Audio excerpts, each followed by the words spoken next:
Myself, Dr. Mehul Patel, owner of Surat Physiotherapy Clinic, Katargam and Jahangirpura branch. આજે આપણે flat ફૂટ વિશે થોડું જાણીએ. તો ફ્લેટ ફૂટ બે ટાઈપના હોય છે જનરલી, રિજિડ અને ફ્લેક્સિબલ.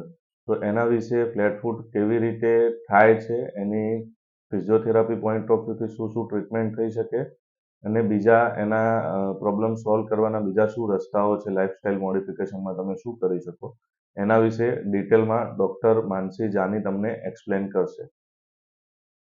હું doctor Mansi Jani from Surat physiotherapy clinic. હવે આજે આપણે જાણશું ફ્લેટ ફૂટના વિશે. ફ્લેટ ફૂટ એટલે તમારા પગમાં મિડલ આર્ક જ્યારે મિસિંગ હોય એને ફ્લેટ ફૂટ કહેવાય. ફ્લેટ ફૂટ બે ટાઈપના આવે, રિજિડ અને ફ્લેક્સિબલ. રિજિડ ફ્લેટ ફૂટમાં આપણને જોવા મળે કે આપણો આર્ક ઊભા રહેવામાં, ચાલવામાં, બેસવામાં આપણને જ્યાં મિડલ આર્ક હોય એ ના જોવા મળે, અને ફ્લેક્સિબલમાં આપણે જ્યારે ચાલતા હોય ત્યારે ના જોવા મળે, વરના બેસવામાં અને ઊભા રહેવામાં એ તમને આર્ક જોવા મળશે.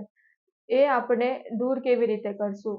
તો આપણે આગળ જઈને ફિઝિયોથેરાપી બી કરાવી શકીએ.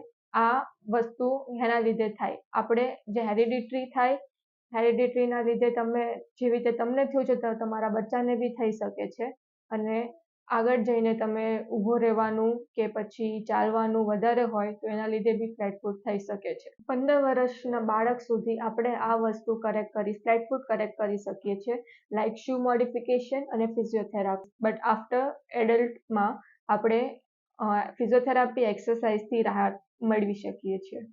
હવે આપણે જોશું ફ્લેટ ફૂટની એક્સરસાઇઝ. એક્સરસાઇઝ 1, પગની આંગળીઓ આપણે ઉપર કરવાની છે, જેનાથી આપણું મિડલ આર્ક બનશે. એક્સરસાઇઝ નંબર 2, પગનો ખાલી અંગૂઠો આપણે ઊંચો કરવાનો છે, જેટલો ઊંચો થાય એટલો. આંગળીઓ ઊંચી નથી કરવાની, ખાલી અંગૂઠો ઊંચો કરવાનો છે. એક્સરસાઇઝ નંબર 3, અંગૂઠો ઊંચો નથી કરવાનો, 4 આંગળીઓ ઊંચી કરવાની છે. Exercise number 4.